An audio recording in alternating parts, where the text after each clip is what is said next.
大家好，我们今天要介绍的是 Easy Java Simulation。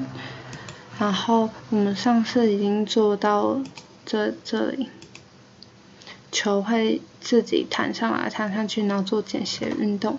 然后我们今天做的目标是这个，加上按钮，让它自动，然后到底的时候会唱歌。然后现在然后按 Reset 就回到原点。然后我们今天来跟大家介绍，我们要按这按钮，所以要再建立一个 panel。然后魔法棒出现，点 OK。然后要建立，这边有3个 button 嘛，这个还有写 button， 然后点名字，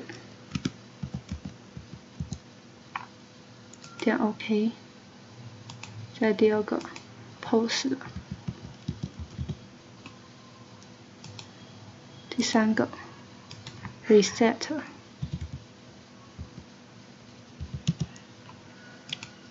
然后现在看到我们3个的按钮都做好了。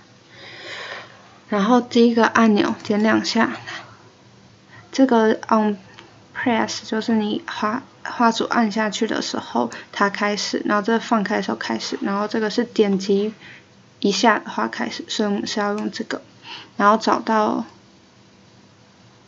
play 的这个按下去点。第2个 pose 也是。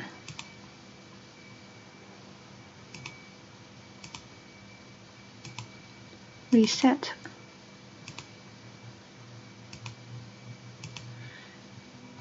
我们看一下现在的成果。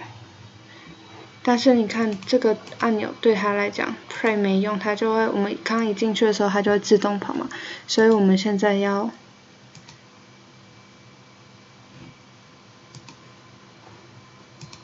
在 model 这边有个 auto play， 把它按掉，它就会是停的。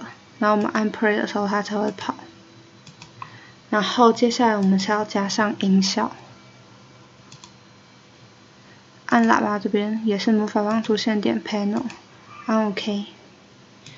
然后这边有要按连接嘛，然后你可以先去网络上随便找个 MP3， 然后储存到这里，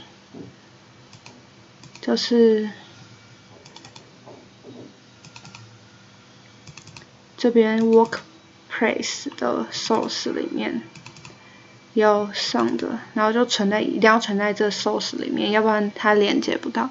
存好了之后就按这个，然后按 OK， 然后它就会连接。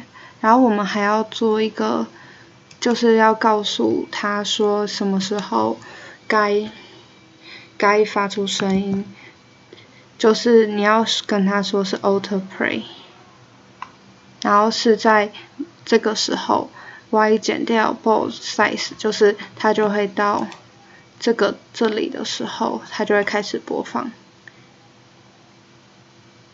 我们来试试看我们做的成果。按 play， 看它撞到这个点的时候，它就会自动播放音乐。然后接下来我们今天的目标就已经完成了。接下来我们要做很重要的存档。存档的话，按这边，你可以另存新档，然后打上你的名字，然后按储存，然后它会存在 source 这边。你按刚刚的另存新档，它会存在 Workplace 的 source 这边。然后这个 source 存的目的是要让你下次要做的话，就直接开启的话，它就会从 source 这边开。那如果你要变网页的话，你要按这个，然后它会存到 export 这边，然后你就按 save 存档，然后存档后它会出现。我们现在来到 Workplace 的 Explore 这边，它就会出现这个压缩档，然后按解压缩就会像我一样出现这个，然后点进去，它就会出现这边就可以这样点进去，就是像我们刚刚做的这个。然后我们今天的教学就到这边，谢谢大家。